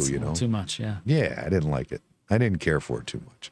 Yeah, I lived in Chicago briefly from here, and then I moved to. I went to see my old college roommate in Florida. He was a golf pro at the Ben Sutton Golf School. I went down to visit him, and I never left. That's where I called my parents and said, please send my things. I'm not coming back. Really? So yeah, I was in Florida for almost 11 years. And then when I got married in Florida, my ex-wife was from Iowa, and I didn't want to teach and we didn't want to raise kids in Florida. So we went up to Iowa, right on the border of Iowa and Illinois, 2 hours from Chicago. And I was there for 6 years.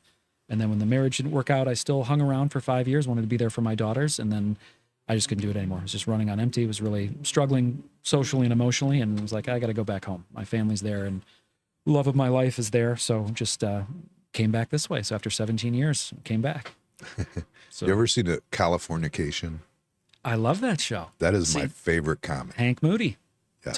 Talk about a guy who can really play a writer well. Duchovny nailed it. And he's a writer. He's got a master's, I think, from Yale. Really?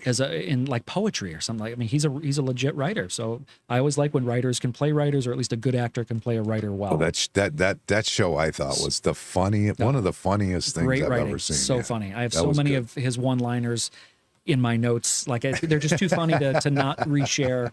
Or if you can find a spot in your life to use them, Hank Nobody Moody. ever seems to know what I'm talking about when I bring that up. But and they don't even have it on there anymore. It's not on Netflix I've got anymore. all DVDs. I've got them all. Do you have them? When there was a video store, Family Video, that went out of business by us, and they had all 7 seasons on DVD. I said, "Yep, I'll take those." And no kidding. It was like $2 a set. Where do you play them?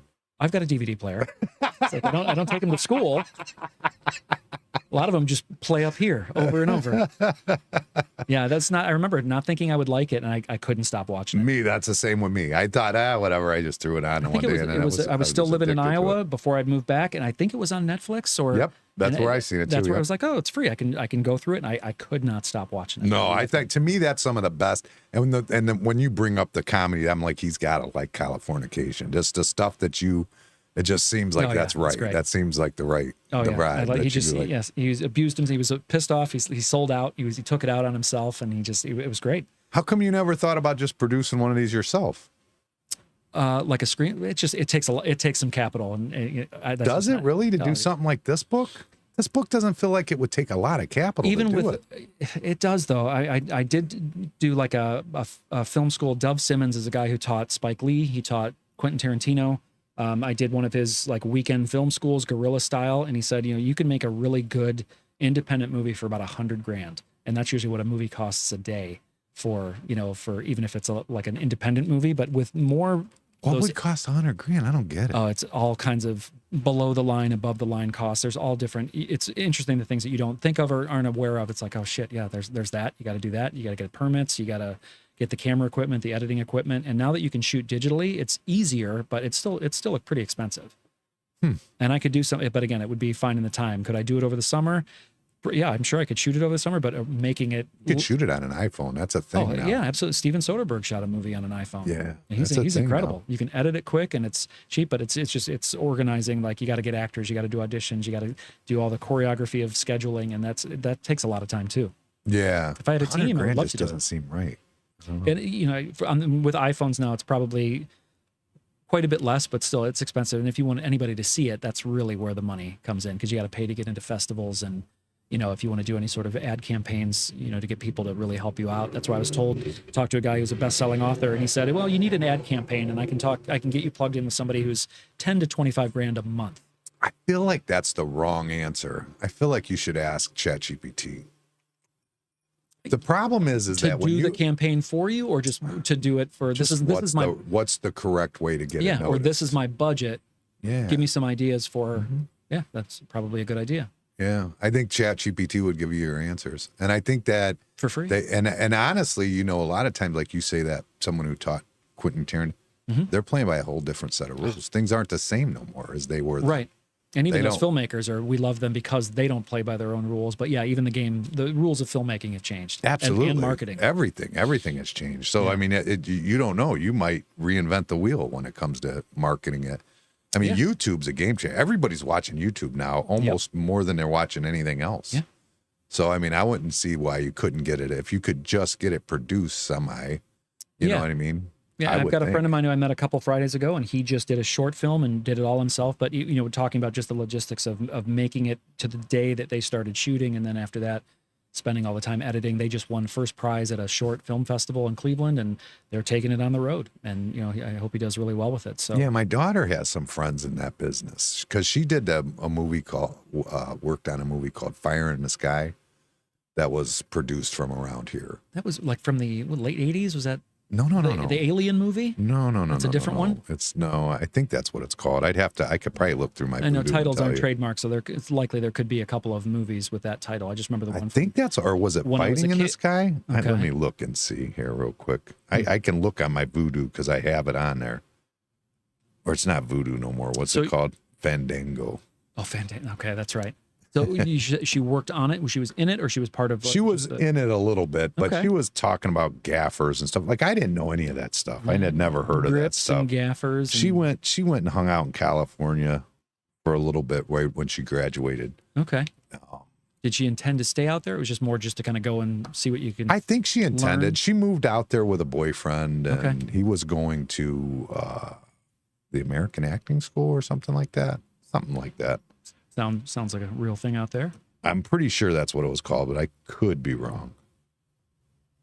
Let me see. Search my library. There we go. View all. Oh, a lot of movies. That was an old one, so it's going to be down here.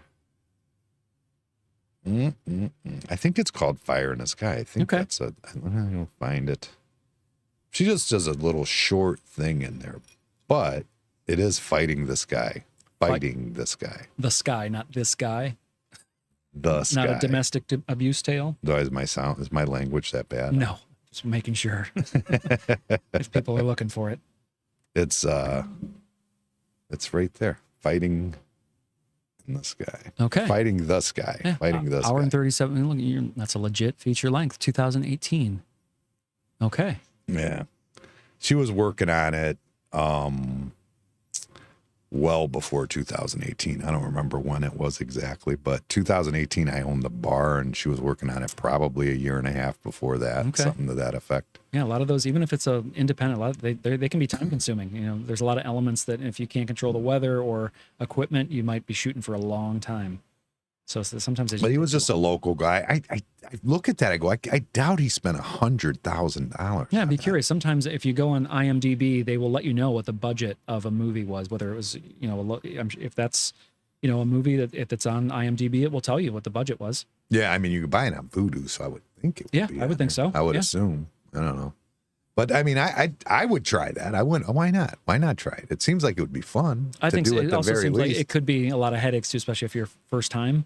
So I wouldn't mind if I had a good crew and if I had, people I could trust or people who had done it before to help me fill in the blanks or just to kind of, help me look less like an idiot. That'd be great. Even if I wasn't directing, just to say, hey, here's my blueprint. I would love to see what you guys can do with it. So I mean, you have the story in your head. All you got to do is make it look like that.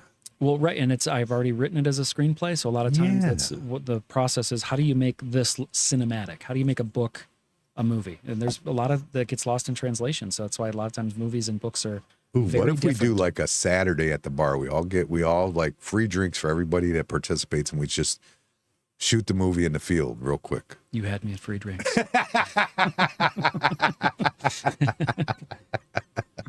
Drunks can do anything. Just ask them. Can I go reserve my seat now? Just put my name on it. Yeah. No, I think that would be cool. I mean, if that's the dream, that's the whole Ben Affleck and Matt Damon story was they had similar thing and they just said hell with it. We'll do it ourselves. They wouldn't let go of it. They did the whole Sylvester Stallone deal. They were really inspired by him. So we're not going to let go of this unless we can be in it. And they really fought. They held on to that for a long time until they got what they wanted. Yeah. Boy, I mean, the payoff could be big. Yeah, that's a great story. And that one, we're still telling that story because it's a great story. It's a great underdog story. Oh, yeah, for sure. And glad that it came through the way that it did. Their vision was pretty strong. Two really smart guys. And it's a great story. I mean, people are still quoting it, talking about it. It's one of those timeless movies that it's hung around. Yeah, that's one of my favorites. I remember seeing that in the theater and being, walking out of there and feeling like, wow, this was something. This was really good. If these guys can do it, they were 25 and 27 at the time. Like, I can do this. No, was that part of what helped inspire you think? I think at that time, because I saw it when I was in college, and that's when I started to write screenplays. I've always loved movies ever since I was a kid. And this was just like, hey, man, they wrote a movie. Like, I love to listen to people talk. And, that's where I get off is in bars, sitting around talking. And whether we were at a bar or sitting around the dorm rooms or whatever, like that was a lot of my stories or scripts were about, people just talking and just funny situations or things would get carried away and it just, whatever. There's a lot of carrying on. So it's like, I could turn one of these into something, but. Well, yeah, if you were a bartender too, boy, you probably heard some crazy stories. Huh? Oh my, absolutely. That was the funnest. What's the craziest thing to happen when you were bartending? That's a good question. That is a good question. And I'm sure that there is one that is, that really takes top layer. Right. I've been removed from it for a while, but I don't know. There's a lot of great stories of, either happening because we were drinking on the job or just because we had to take care of something just got a little too crazy, too out of hand. I don't know. I have to think about that one, but I don't want to eat up too much time with that. I'm going to have to get back to you. If we can do a sequel, I'll make sure that I have an example for that next time. But yeah, nothing's coming to the top of the froth here. Nothing? No crazy stories. I mean, there's always crazy stories, but maybe they were crazy to me. Maybe, by now they lost their the age and the ABV of the content of the time. They make them legal now. Yeah. It's not going to be what I remember. So yeah, it was crazy then. You're like, oh, I seen a transgender at the bar. And like, right? Yeah, this was one of those things at the time. It's like, no way. Now you look around, it's like, there's a straight man here. Yeah. That's right. That's the Minority Report. Mm-hmm. That's great. All right. Well, anything else you want to talk about your book? What do we want to tell somebody to get them out here to get this book? It's on, so I've got a website that's johnhoty.com. You can get it there. There's also some excerpts of short stories that I've written. There's full short stories on there. There's poems. There's kind of blurbs of projects that I have in mind that I'm working on. But there's also links you can go to Barnes & Noble to get this. You can get it at Amazon. You can get it at Drafted Digital. If we ever see each other in person, I've got a box of these in the car. It's only $10, and it's cheaper for you to get it directly from me. Otherwise, you got to pay the shipping from Amazon and Barnes & Noble. So and I do wine tastings. I host wine dinners every second Friday of the month out at the Vine and Olive in Sandusky. So that goes with my wine sommelier background. So I get to do that once a month, which is great. And the last couple of times I've been able to do book signings or tether in some kind of a literary theme with this that will draw in book clubs or, you know, a lot of those types of literate types. That's pretty cool. Yeah, it's fun. I'm glad I get to do it. It's a luxury to be able to do that. So yeah, it's if I can get people to spread the word, and you know, who knows where this might wind up, or if somebody who knows somebody finds some interest and says, yeah, we'd like to do something with this, I'd love to be a part of something like that. That's cool. Yeah. So do your teachers know or your students know you were a bartender? Yeah, a lot of them do. Sometimes it will come up, or it just, I'll let them know, hey, this was a career change for me. This is only, I'm 47, but I've only been teaching 11 years. So I had a life before. So before I got reincarnated as a teacher, I was just like you guys. I was out, I was kind of a ne'er-do-well and was a bartender, and this is what I did. And the worst thing I kept hearing as a bartender was, you missed your calling. I hated that. Used to keep me up at night. What was your calling? What did people they would say? You should be teaching, or you should be on the stage, you should be making people laugh, or you should be doing this. And I hated that. It was like, well, shit. Like I think I'm pretty good doing what I'm doing. It's just that ego. You ever tried stand-up comedy? I've written some things, but I'm better when I don't rehearse or look at a script. I'm better just at improving. I've done some improv stuff with people, but I've helped people write some things that they've taken to open mic nights. But I love stand-up comedy. Yeah, me too. I will sit and watch old stuff, new stuff, up and comers. I will go to Hilarities as often as I can. It's great the names that they're still pulling in over there. It's awesome that venue is doing what it's doing for the talent that comes through there. So yeah, I love stand-up comedy. I don't have the sack to get up there and, That's what it takes. Like, you got to have the balls. It's like you're standing up there. You got to know how to work the room. You do. And I think if I caught a rhythm, and I think I could do it. I love what Matt Rife is doing right now. Like, a lot of what he's doing is heckling and just crowd work.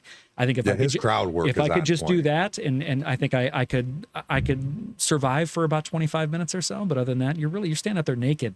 It's like being a stripper. It's just and if you can't do it, it's really hard to live with. Yeah, I feel like it's one of those things, if you're fucking it up, they're going to go, who the fuck does this guy think he is? Like, you know what I mean? I'm here for you to make me laugh, and you're not making me laugh. So I'm going to make this a miserable night for you. How dare you? Right. You know what I mean? Waste my precious time. Right, yeah. I can't even, I was told there would be laughs, and I'm not laughing. Right. That's what scares me. I'm going to follow you home. I mean, I would love to try it. I would, but I'm scared of it. I say that all the time. Yeah, that's definitely really hard. would, love. You got to grow some balls, though, sometime, right? Oh, you only live once. Right, absolutely. But yeah, Matt Rife and Shane Gillis, I like him too. His comedy is pretty damn funny. They're so funny. But he gets in trouble too. Yeah, he gets in trouble. Yeah, whatever. Just say it. If the people aren't laughing, you don't want those people in your audience anyway. No, I mean, it's not that. It's the newscasters that go all over the news and say you did this or you did that. He did this. He needs to apologize. A comedian? Oh my goodness! Right? How dare? Okay, now how's that possible? Yeah, right? The clown said what? Right. Yeah. Right. No thanks. You missed the old days, Eddie Murphy. Absolutely. Yeah. For sure. Richard Pryor coking it up. Oh yeah, on the Rushmore of comedy, he's definitely up there for sure. Yeah, Richard Pryor. Oh yeah. Eddie Murphy's my favorite. That's like I watched Delirious at least 20 times. I probably seen Raw like 15 times, I'd say. Yeah. I mean, I would just go rent it. We didn't back then. Right. I'd go rent it from the VCR or the video store constantly. That's right. That was I love Eddie Murphy for sure. Yeah, he was just the impressions, and then it just didn't seem like he had rehearsed anything. Like he just was so natural. Would just get up there and talk for 90 minutes or whatever it was, and he was nonstop funny. Yeah, Chappelle's got that vibe now too, but Chappelle goes long. Like Eddie Murphy's was more like boom, boom, boom, boom, boom. Chappelle, it's moody. Chappelle goes long and then it hits you. Sometimes he's real brooding and it can be almost like a monologue, and then he hits you, and then sometimes it's rat-a-tat-tat. Right. Really funny stuff. He's an interesting guy to watch. Also very smart. Yeah, very, very smart. And a local now. Yeah, that's right. Anyways. We're close anyway. He lives next to Springfield. Yeah, it's on the border of like Kentucky and Ohio. Yellow Springs, is that it? Like Yellow Springs. I don't know what it is I think exactly. It's Yellow Springs. He said in one of his episodes that he lives next to Springfield. I want to say it's Yellow Springs, but I could be wrong. But he's around. Yeah, he's pretty close, and he's very good at what he does. He sure as hell is. But I still prefer Eddie Murphy. Yeah, Murphy's, I would love to see it. And I don't even know if he's still doing it or if he still plays around, like every now and again drops in and will do that. I don't know if he's still, he doesn't have to, but I don't know. Hell no, he I would think that's a hard thing to. His brother does. His brother's always doing stuff now. Isn't Charlie dead? Or he was. Yeah, he was part of Chappelle Show, right? Yeah. I think Did he died. Die? I think he died a few years ago. No, that's the last one I seen. And he was young. It was just another one of those like, he's too young, too soon. Oh. Yeah, he was doing it way after Eddie Murphy was, that's for sure. Mm-hmm. I didn't know he died, though. I'm pretty sure he did. You're making that up. I don't want to dead name anybody. You heard it here first. No. We're on a slight delay. That's hilarious. All right. Well, I appreciate you coming in. I liked the book. I enjoyed it. It hit home for me. I honestly did not think it was. I'm sitting there going, it's got to be more real than made up. But it sounds like it's just that you were looking. But it just felt like it felt like you were a part of it. It felt like something you were involved in. As an observer, and they say, writers write about what you know. And it seemed like a lot of just either peripheral stories or things that I still had that were residual in me with divorce and with not wanting to get out of the suburbs and just kind of having a retaliation against that. It was like, this is a... Yeah, and you sounded like you didn't have it doesn't sound like you liked the suburbs. My master's thesis was written on the performance of the suburbs and how the book Gone Girl and the book Revolutionary Road both turned into really good movies. Are kind of in conversation with, you want to live in the suburbs, you got to be a good actor. So it's a lot about just the pretense of you get that vibe in the book. You definitely can tell that you're not. My really mother has noticed it. that. She said, "You certainly have something to say about the suburbs." Like, oh yeah, I grew up there. It's not that I hate it. It's just it's hard to, after you get divorced and you find a lot of these contributing factors that are suburban irritants that cause some of those rifts in relationships. A lot of it is it's just the couple, it's not the right fit, but a lot of times it's the stage around you. It's like, well, these factors had a lot to do with me not being my real self or being my happiest. So it's, I don't know. Whatever. You grow up in the projects and it's the suburbs sound great. I bet. Yeah. It's all perspective. It's all perspective. It's just where it comes from and what, but you are right. There is a fakeness that goes on that everybody's kind of trying to put on a persona. And I bet in the projects, there's probably people who are pretending to be something that they're not just because they don't want to feel like they belong there or get labeled as that. There's performance everywhere. I agree. That was where I was leading to. I was going to say, everybody kind of probably, I think, does that has any kind of pride. Yeah. People with pride are probably going to do that. Yeah, and if they don't have pride, you probably don't want to be around them. Yeah, that's where the ego makes us all writers and performers in some way. That's a fact. Yeah, I really appreciate this. It's always been, I've always wanted to do something like this, and it means a lot. So yeah, I appreciate the support and just the fact that you were interested in all. That means a lot. Yeah, Brandon brought it up, and I'm like, okay, let me go. I went ahead and ordered the book, and then started reading. I'm like, this is like, it shocked me. It's not what I was looking for. Did you read it? Did it go pretty quick? Yeah, I mean, it went. Yeah. Okay. I mean, it depends. I'm a busy guy. I have construction, the bar. I mean, it's here and there. I hit it and miss. A lot of just some of my male friends are like, I don't read. Or I haven't read a book in a while, and then they've said, but I read yours in a couple days. I was like, well, that's good. You're supposed to. Like, I don't want it to be it's short enough that it doesn't like take sitting long. on the counter, like haunting you, like, oh, I'm going to saw my way through that. It's like, no, you can get through it pretty quick. No, you can go through it pretty quick. And if you read screenplays, it's all dialogue, so you read really quick, and this kind of has the bones of that. So it's mostly talk, so you're getting through it pretty quick. Yeah, I like to read that. I like to read because I feel like it's. I remember what was it? The Hannibal. Remember that book? Oh yeah.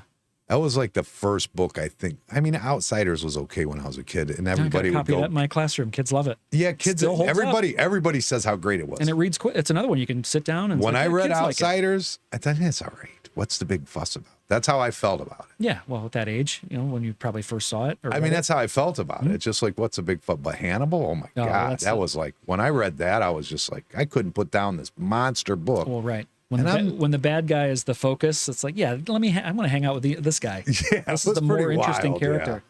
And ever since then, I've kind of liked reading a lot more. And they've never been as good as that. But good that you can tie it back to like, yeah, this was the one. I remember specifically. Were you disappointed by the movie? A lot of people were.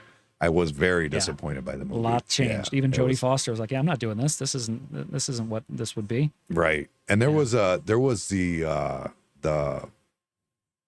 what was the damn it, what was it called? I'm trying to remember. Is it The Red Dragon, like the prequel? No, I think I have it over here. Unbroken was the other one that the movie doesn't. I heard that too. Irritates. I know the book. I didn't read it, but I know of it because it's in schools a lot. They're teaching the book, and a lot of kids say, "Well, I didn't like the movie." Yeah, but the book is phenomenal. The book, he was actually on Rover's Morning Glory in Cleveland. The author or the subject? What's his name? The subject. Okay. Vince, what the hell I can't remember. It's been too long now. Vin Diesel? No. Hold on. Vin Diesel is not a fit subject for any book, children. Absolutely not. Not even a picture book. It's about, what's his name? Vincent. Louis Zamperini. That's it. Okay. Louis Zamperini. What is that, Dutch? Hey, yeah, you think? But he was on when he was old. Right after this book came out, he was on Rover's Morning Glory, and I heard it, and I'm like, wow, he went through all that. I'm like, huh.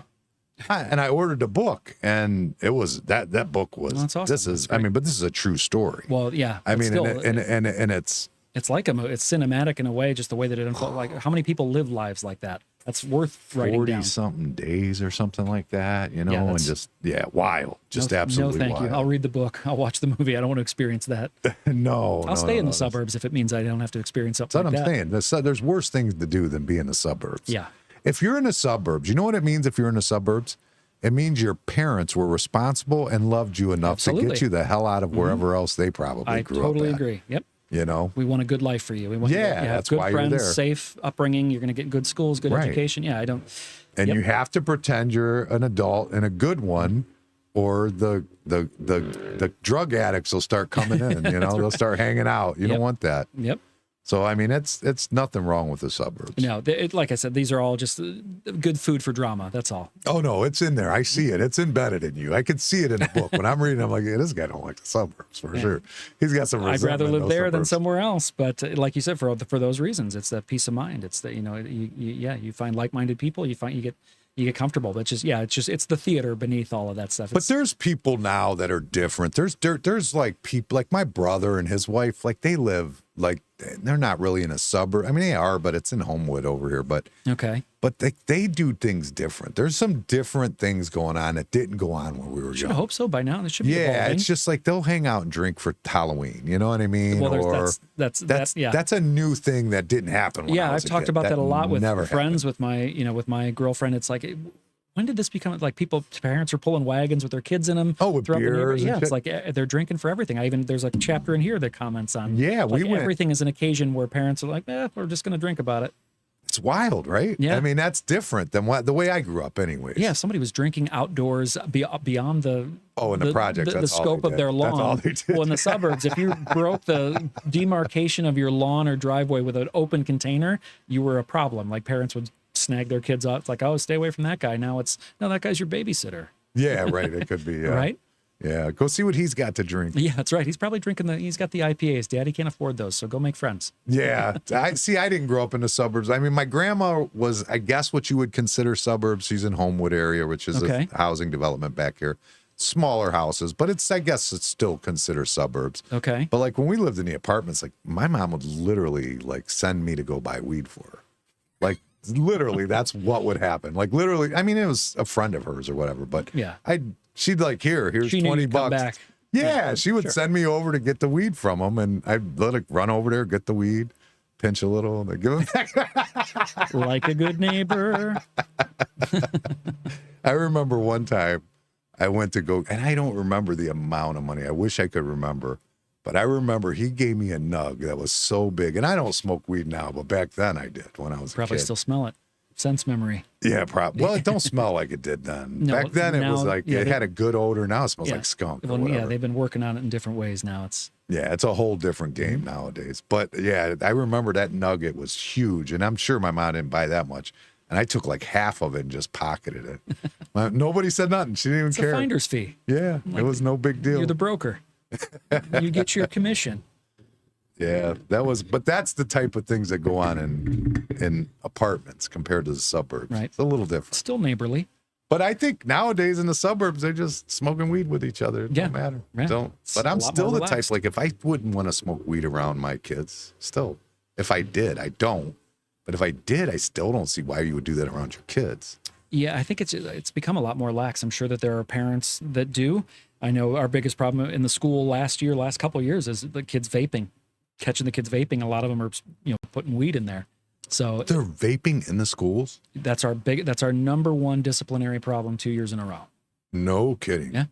Wow. We have so many of those vape pens get confiscated, and then when they find out what's in them, it's like, oh, okay. And when I taught summer school how do you find out? Past summer, test it? We had 2 kids. It's like they've been gone a little while. When they came back, I always bring granola bars and stuff for kids. They wanted them all. Disappeared. It's like, hang on a second. Like, you guys, all of a sudden you're chatty and you're hungry. It's like, so you're supplying the snacks for the party. And then I didn't say anything. Like I was still doing the math, and somebody else came in and said because they had already been busted earlier in the year for. It's like, okay, so these are your hallmarks. They know what to look for. Yeah. So yeah, it's happening every day. Wow. Every day. Yeah. Ugh, that's horrible. It is. And that's the problem is that they went all over the internet. And they say, this is great. This is wonderful. Hemp is this. It's natural. It's this. It's that. It's blah, blah, blah. And I get, okay, maybe it's okay for you. Maybe it's not that bad for you. I get that. I understand that. Mm-hmm. But when you teach kids that this is better for you than smoking cigarettes, right? Which I personally love cigarettes. I mean, I do need to give them up, but I love cigarettes. I think lifetime smoker? Oh, I've smoked since I was like 11. Okay. 10. What's your weapon of choice? What do you? Marlboro. Reds or whites or red, but the cowboy killers. Yeah. But they now they have a black, which is a black red, but it's the same thing. It's just it's the same thing. It's time to rebrand. Well, they still have Marlboro Reds, but then they had like these special blends, they called them. When I first moved to Florida, working in the hospitality industry with bartenders and servers, everybody smoked. So I started smoking, and it was the Marlboro Milds. They were menthols, Blue Label. Yeah. I think I smoked for 6 months. I got a cough one day. I just couldn't do it anymore. Yeah, that's I always said that if I smoke, like my wife, when she smoked, she doesn't smoke now, but when she smoked, she'd wake up in the morning like, I go, if I did that, I wouldn't smoke. I just wouldn't do it. That's crazy to me. I've heard people say if you want to quit, smoke Marlboro Reds. That'll make you quit, but it doesn't seem like that's... Well, that's what I grew up on. That's all I've ever... So you got the tolerance for it. I guess, or I don't know. Who knows? But my dad, like I smoke a couple packs a day. Okay. My dad smoked 4 or 5 a day. Like literally, my dad would wake up. No, well, when he was young, yeah, but he was more of like the generics and stuff. Like that's a lot. Yeah, he smoked like that, heavy like that. You know? Okay. But they're saying, like, they're doing a lot of reports, like nicotine is not all that bad for you. Right. There's a lot of reports that will say it's kind of good for you. So now I'm hearing a lot of very good for you. A lot of podcasters. I know I was listening to Mark Maron and a couple of other people I'm living on this stuff, and they're talking about some of the statistics. Yeah, they've been doing some of the Zen pouches and stuff like that. But Maron was talking about he did a movie somewhere overseas, and one of the actors he works with was like, I got a guy overseas that can get you this because it's not legal in the States. So he gets the good stuff. But I've heard other podcasters say like, these are the health benefits. And, it's gotten a bad rap for so long. So it's interesting how these. Well, the carbon monoxide is not good for you. That's putting that in your lungs. That part is not good for you. But as far as the products themselves, the nicotine, the tars and stuff like that, none of that's bad for you. None of it. That's interesting. It's so funny. It's literally, they say nicotine will increase your testosterone. I have heard that. Yeah. And testosterone also, it's not like it's making a comeback, but it's certainly getting a lot more attention. Like, hey, the older you get, it starts. So let's, if you can smoke more. Smoke more. Come on. That way you have more sex, and then after sex, you're smoking more. So, yeah. But it's not, I'm just saying, there's different things, but they also are saying like that I've seen where they're talking about putting them on patches on kids that are autistic. Patches, not having them smoke, but nicotine patches. Right. They say it will wipe it out. That's what they claim. I haven't seen anybody. Got a brother-in-law I'm trying to get the test, but he won't do that to his kid. But interesting. Just, It's all right. But that's what they're saying. They're saying it literally can I'd love to read more about that. Straighten you out. Get you focused. I don't know. I'm a lot of good things about it. That's for sure. And I know it keeps me focused. Everybody says it's a stimulant, but it relaxes me. Yeah, and it works different with other. Yeah, it depends on who is it. With weed, I remember my friends were like, it's supposed to calm you down, and you always want to go out and you want to talk and you want to do that. It's like, yeah, but at least I don't know. Some of the social anxiety it helped get under control, but I still wanted to be social. I just wasn't as nervous. And I know my friends, it bothered them. They're like, we just want to watch a movie and veg out. And that's me. You won't shut up, or you want to go hang out at the bar, like, yeah, that's, I don't know. I don't want to sit around here. Like, I would smoke weed. I want to eat and go to sleep. That's how I am. My mom, she smokes pot. She's going to clean the house, weed the garden. Cook dinner. Like, that's just too, she tells me it's the different types of weeds. Or my mom loves her pot, but she talks about it's a different weeds, does this or that, you know, but it's like every one I've ever smoked, I don't know what they were. They all made me want to eat and go to sleep. That was my problem. And I haven't done a lot of it. That's why I was happy to get away from it, was the munchies that always kill. It was like, I shouldn't, I don't need to be hungry. I don't need to be eating. Like that was just, I couldn't control myself. It's like, I need to get away from this. Yeah. Yeah. That party scene had been rough in Florida. Oof. Oh, that would have been rough. I never smoked when I was working because I just wouldn't mess with my memory. You know, I had too many names and drink orders to remember. But on days off, if I was home, I'd write all day or be on the beach, and then at night go out and hang out and just, you know. Wait, so did you write this book stoned? No, I haven't been stoned in a long time. Over a decade. Over a decade. All right, just curious. No, I'll be honest. No, poems I've written stoned, but nothing like, that's just a different. You got any great poems that you love? I think I've written some great poems, but I could give them to somebody else and they could look at me and just like, this one doesn't rhyme. There's no, you know, your meter's fucked up. Or it's like, I'm not looking at it like that. I don't want you to study it. I just want you to read it. So I've got a whole collection. I keep getting pressure from one friend, older friend in particular. She's a very literate, very smart person. And she keeps saying, I don't know why you don't publish your poems. It's like, I'm not going to make any money. She's like, well, it's not going to cost you to publish them. So just put them together. So I've got a bunch that I want to put together. It's just, again, it's finding the time to say, okay, I'm going to sit down and choose. You know, I think I've written over 600 poems. So it's not all of them are great, but there's a lot of them I think that actually are lowercase g great. So how many poems are in Where the Sidewalk Ends? It's like a 125-page book, but I think a lot of that has to do with just how they're spaced out, and there's a lot of images, you know, hand-drawn. Silverstein was a great artist, and he was a Korean War veteran. Very interesting history, that guy. Very interesting. And he was a Key West writer also. Oh, no kidding. Yeah. He wrote the Boy Named Sue, that song, and he won a Grammy, and I can't remember for what. He co-wrote a song.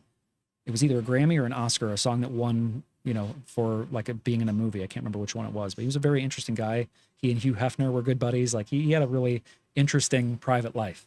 Yeah, that's Hugh Hefner. That would have been the thing to do, the Playboy Mansion back in the day, huh? I've heard people say if you can come back as one other person, I'd say either Jimmy Buffett or Hugh Hefner. Pick. I wouldn't. I just want to be a guest at the house and see it. I don't want to be half. That just seems like, wait. Do you know what one woman's drama is worth? Can you imagine a whole fucking mansion of just drama women? That's true. No, thank you. That's where you got. They're not 40-year mature women. These are 19 bunnies. to 25-year-old bunnies, drama queens. That's where as he got older, the hearing aid he just turned down a little bit each time. Just pop a Viagra, turn the hearing aids off. I'd much rather see it once and I'm good. Yeah, that would be much more peaceful. You're probably right. Yeah, that doesn't seem like the way to go to me. All right, well, I'm ready to get out of here. It's Friday night. Friday night. You got to get into character and go do your thing.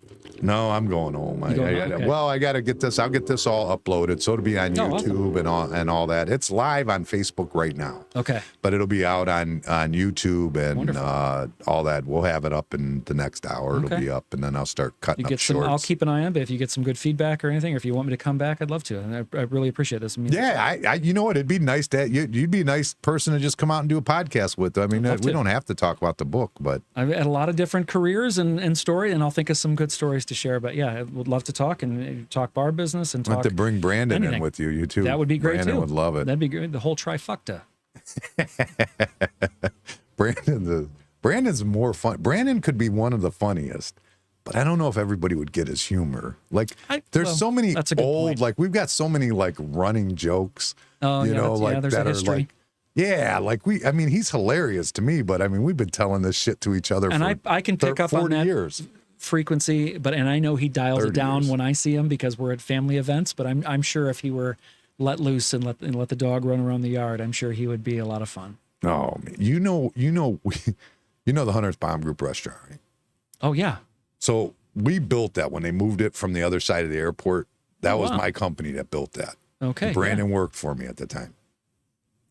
The roofer falls off the roof. Right there. There's a big picture window right there.